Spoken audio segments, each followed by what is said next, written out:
안녕하세요. 오늘은 제가 F10 528i를 타고 있는데 지속적인 진동이 있어서 이 진동을 어떻게 수리했는지 제 수리 경험을 이야기해 볼게요. 제 차는 12년식 11만 킬로를 탄 N20 엔진이 적용되어 있는 2000cc 터보 차량입니다. 처음부터 N20 엔진이 인젝터 소음도 있고 차량 진동이 좀 있다는 것을 알고 있었어요. 그런데 시간이 지날수록 차량 컨디션이 점점 안 좋아지는 것을 느끼게 되었습니다. 소리는 그렇다 치고 진동이 정말 심하게 느껴졌어요. 그런데 이 차량은 제가 처음 중고로 인수할 때 엔진 마운트가 교체된 차량이었어요.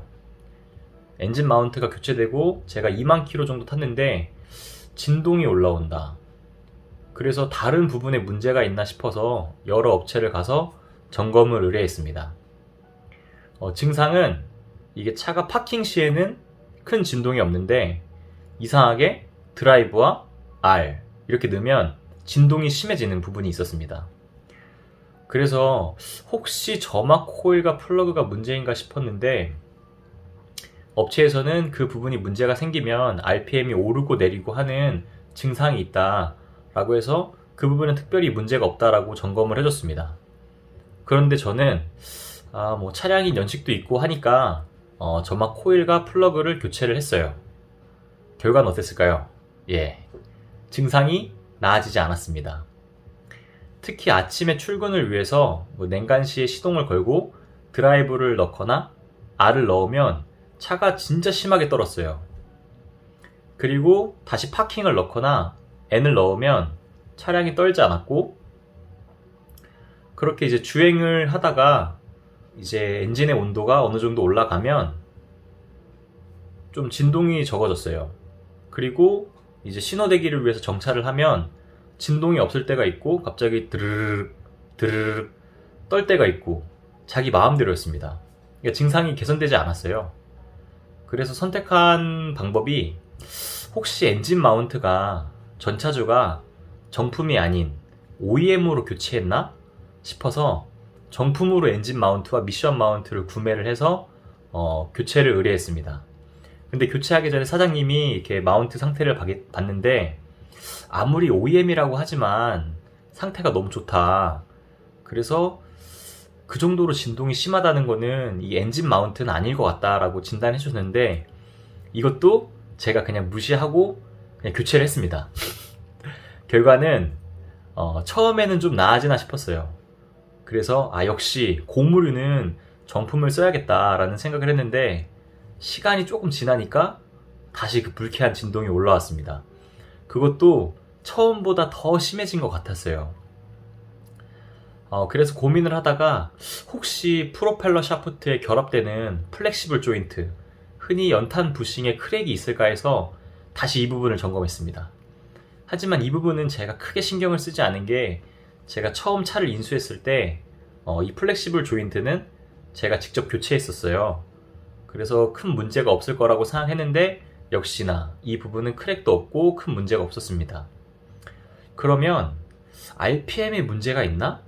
간혹 이바디 모델에서 RPM 보정을 하면 차량 진동이 개선이 된다는 말을 들은 적이 있었습니다. 그래서 F바디 이 차도 RPM 보정을 한번 해봐야겠다 싶어서 보정을 했습니다. 즉 정차시 그 아이들링 RPM을 조금 높이는 보정이었는데 이것도 개선이 되지 않았어요. 그래서 다음으로 생각한 게 그럼 혹시 발전기에 즉 제네레이터에 원웨이 풀리가 혹시 고착이 돼서 진동이 발생하나? 댐퍼 풀리가 오래돼서 진동이 발생하나? 생각을 해서 겉벨트와 댐퍼 풀리, 원웨이 풀리 등을 점검을 받았습니다. 근데 이제 댐퍼 풀리 같은 경우에는 디젤에서는 이제 그 진동을 많이 발생을 시키는데 휘발유 차량에서는 댐퍼 풀리 이런 부분에서 큰 진동이 없다고 이제 업체에서 얘기를 해줬고 또 진단을 해보니까 이 부분도 문제가 없었어요. 그래서 끝으로 선택한 것이 배기였습니다. 전 차주가 구조 변경이 된 배기를 설치해놨는데 혹시 이 부분에 방열판이나 이런 결합되어 있는 부분이 떨려서 이렇게 진동이 생기나 싶어서 배기샵에서 진단을 받았어요. 그리고 이 부분마저 이상이 없다면 그냥 이 진동 안고 산다. 그리고 차량을 기변을 해야겠다 라고 생각을 했습니다. 추가적으로 제가 유튜브로 자동차 수리를 즐겨봐요. 그래서 장용석 그리고 메르카바 아저씨 이렇게 제가 보는데 여기에 진단을 의뢰를 해봐야겠다라고 생각했었어요. 근데 전화를 해보니까 이미 예약이 너무 많이 차서 점검을 받기가 힘들었습니다. 그래서 그냥 이건 내 운명이구나, 그냥 이렇게 받아들여야겠다 라고 생각을 하면서 마지막으로 배기샵을 갔습니다. 배기샵 사장님은 자신있게 배기가 문제일 것 같다 라고 하셨어요. 이 부분이 불법적으로 튜닝이 된 것 같다 라고 하시면서 이게 불법으로 개조가 되면 진동과 부밍음이 생긴다고 자신있게 저한테 한참을 설명했습니다. 그리고 이제 막 분해를 하셨어요. 저도 이제 이렇게 해결이 되나 보다 싶어가지고 너무 기뻤습니다. 근데 분해하던 사장님이 갑자기 손길을 멈췄어요. 그리고 저한테 하시는 말씀이 배기는 불법적으로 튜닝이 된 게 없습니다. 사장님 좀 민망해 하시면서 머리를 긁으시면서 이 진동의 원인이 배기는 아닌 것 같아요 라고 갑자기 말끝을 흐렸습니다. 제가 좀 약간 당황했는데 제 표정을 보니까 사장님이 좀 불쌍해 보였는지 뭐 차량의 누유나 이런 걸 점검해 주신다고 이것저것 봐주셨어요. 그러다 발견한 곳이 차량의 뒷바퀴에 동력을 전달해주는 디퍼런셜 기어, 뭐 혹은 대우라고도 부르는데 그 기어에 누유가 있다고 얘기를 해주셨어요. 그리고 점검비는 받지 않는다고 하시면서 머쓱하게 웃으셨습니다. 저도 같이 웃으면서 그냥 그렇게 어색한 점검은 마무리가 되었어요. 근데 이제 디퍼런셜 오일 누유는 제가 생각하지 못했던 부분인 게, 제가 처음에 중고차로 인수하면서 엔진 오일, 미션 오일, 디퍼 오일을 다 갈았는데 2만 킬로 만에 이렇게 누유가 생길 수 있나? 이런 생각을 하면서 이제 정비를 의뢰를 했습니다. 디퍼 오일은 바로 이제 정비를 의뢰한 게 디퍼에 들어가는 오일의 양은 좀 적고 또 이게 고장이 나면 큰 돈이 들어가기 때문에 바로 수리를 진행했어요. 그러면서 예전에 정비를 하면서 주워들었던 BMW, 벤츠, 아우디, 뭐 국산차들, 요즘에는 디퍼런셜과 프로펠러 샤프트가 결합하는 그 플랜저 부위에 구리스를 잘 바르지 않는다라는 것이 생각이 났습니다. 그래서 이 부분이 자주 고장이 나고 시간이 지나면 마모가 생긴다라는 예전에 근무하면서 말씀하셨던 사장님의 말이 뇌리를 스쳤어요. 그래서 디퍼런셜 누유 수리를 의뢰할 때 디퍼런셜 부싱 3가지를 모두 바꿔주고 플랜저와 결합 부위에 구리스를 발라달라고 요청을 했습니다. 결과는 어땠을까요?